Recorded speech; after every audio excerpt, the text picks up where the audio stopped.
जो पोलिसांचा आरोप आहे तो अत्यंत बिनबुडाचा आहे असं मला वाटते. कारण की निखिल वागळे यांनी जी काही जे ट्विट केलं होतं आणि पोस्ट केली होती त्याच्यामध्ये त्यांनी जे लिहिलं होतं त्याबद्दल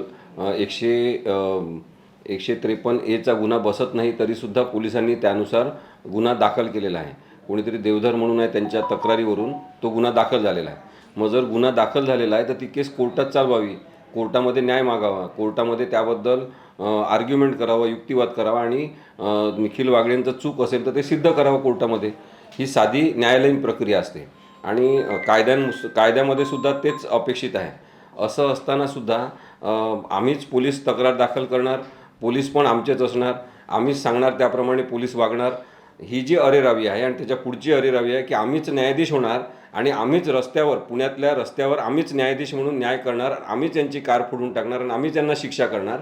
हे जे सगळं आहे अराजकाचं लक्षण आहे आणि त्यामुळे लोकशाहीमध्ये हे मान्य होऊ शकत नाही. पोलिसांनी त्यामुळे जी कठोर कारवाई करायला पाहिजे ती या लोकांवर केलेली नाही असं आमचं स्पष्ट मत आहे. पोलिसांच्या खुलाशावरती काय तुमची प्रतिक्रिया आहे सर? प्रेस नोट जी आज काढली आहे त्यावरती पोलिसांनी जो खुलासा दिलेला आहे त्याच्यामध्ये बरेचसे लूपहोल्स आहेत. त्यांना आम्ही सातत्याने मदत करण्याचा प्रयत्न केला पोलिसांना.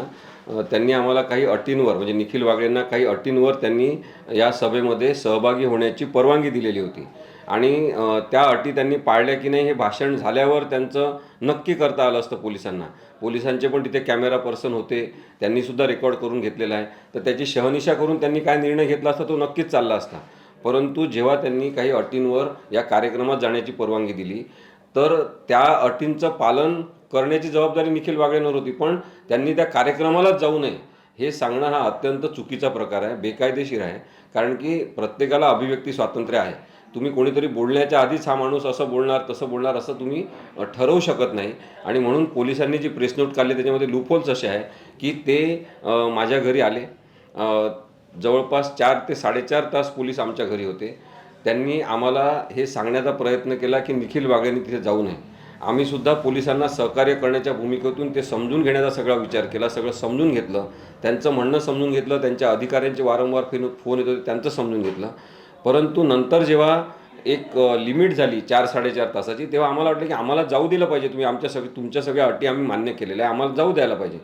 परंतु जेव्हा खाली आलं तेव्हा आम्ही बघितलं की जवळपास 2 ACP, PSI, senior PSI, senior PI आणि अनेक क्राईम ब्रँचचे अधिकारी हे वरती होतेच.